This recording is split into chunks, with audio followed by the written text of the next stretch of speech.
Hello. Oh. This is my first album review in a while, so I just feel super awkward. I'm trying to not stutter because I had that problem. My name is Alistair, and I'm back to reviewing albums. I have been procrastinating this since my first album review, 4 by the Red Jumpsuit Apparatus, released on July 4th, 2014. I've been really wanting to get back into it these past 3 years, but life has somehow always gotten in the way. I guess I just had to wait for the right album to come out.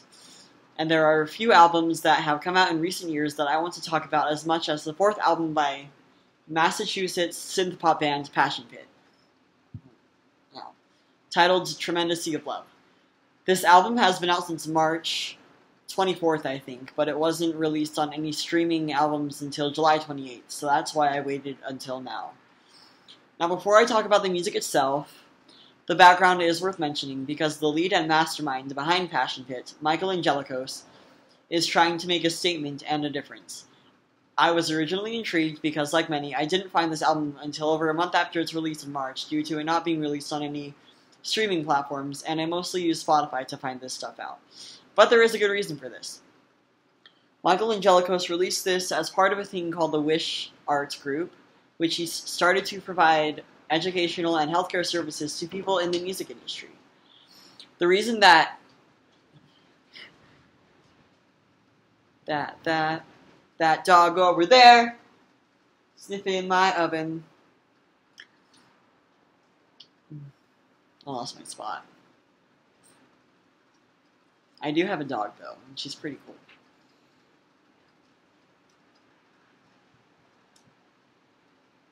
This is scripted. Totally scripted. Michael Angelakos released this as part of this thing called the Wishart group, which he started to provide educational and healthcare service to people in the music industry. The reason being that Angelakos himself has serious depression and bipolar issues. He always wanted to make a difference and has always used Passion Pit as an avenue for him to speak up about it, which I think is an amazing thing. Continually, this album is a statement.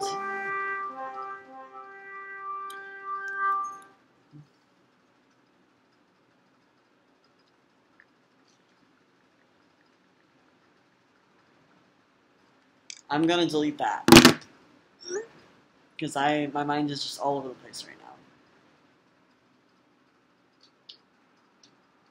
But this album is indeed a statement, a strong statement that us in the music industry focus so much on releasing a perfect version of ourselves through the product of our music that we forget what is truly important. The importance lying in releasing honest music that isn't intended to be a product, but intended for people to hear and to feel to the deepest part of their hearts. In order to prove this, he completely made each song the same day he released them, and just released them over YouTube. I think it's important to quote the end of this note that he wrote about this whole project, which states, I do not need your money, I just want you, I just need you to listen. No money can quantify what that means to me. I really truly love you. As someone who is both a musician who wants to be heard and suffers from manic depression and horrible anxiety attacks, I think this is awesome. Now, if you made it this far in the video, let us talk about the actual music. I promise you that I am definitely not the type of person to just eat up everything that's released, but I have to say that this album is absolutely amazing from top to bottom. Track 1 to 10, beautiful. I kind of see this as a Michael Angelakos solo project, but I definitely love to see the full band expand on this direction. It's definitely better than the 2015 album Kindred, and for each song being made in one day, I think the mixing is amazing. I don't know much about professional mixing, but I know it usually takes days to weeks, or at least I think it does. I really don't fucking know. But it goes in a lot of different electronic directions. In terms of a tour for this album, I could definitely see it going well with bands like Youth Lagoon or Small Black or Washed Out and other chillwave / dream pop bands, as well as bigger synthpop names such as M83, Churches, or The Naked and Famous, as well as even trippier shit like Willow Beats, Slow Magic, or Purity Ring. It works both ways, and it's just a super fun album all around. I can't exactly pick a favorite track because they are all my favorite. They all stand out as a stylistic choice, but the whole thing blows as a cohesive unit super well. To really summarize this album as a whole, I would say if the ocean was all of a sudden made of synthesizers and computers and violins and keyboards and all that good stuff, it would sound something like this. There are elements of this album definitely worth noting, however. Within track 2, somewhere up there, around the 340 mark, after this amazing synthy and kind of orchestrated build-up thing, is a really interesting spoken word part about human attachment that I think is super cool. I'm a big fan of spoken word music bands in general, but I also think that it can really add to the true meaning of the song when it is briefly and scarcely used. Of just any song in general, by the way. At the end of the song is another monologue type thing of a mother leaving a message to her child over voicemail. Continually, the final track for Sondra, semicolon, it means the, no, regular colon, it means the world to me, is super awesome and has a lot of stylistic variety.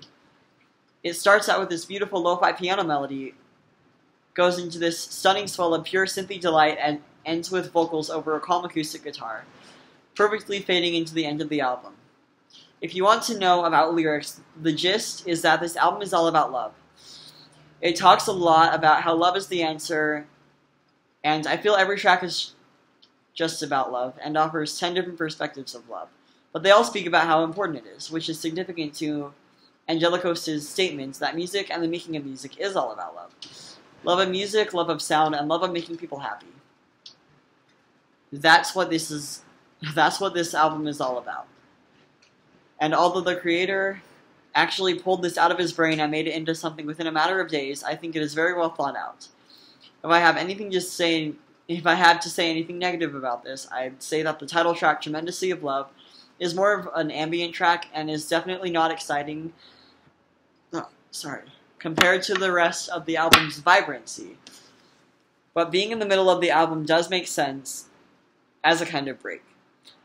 All in all, I would honestly score this a 10 out of 10, and a definite recommendation.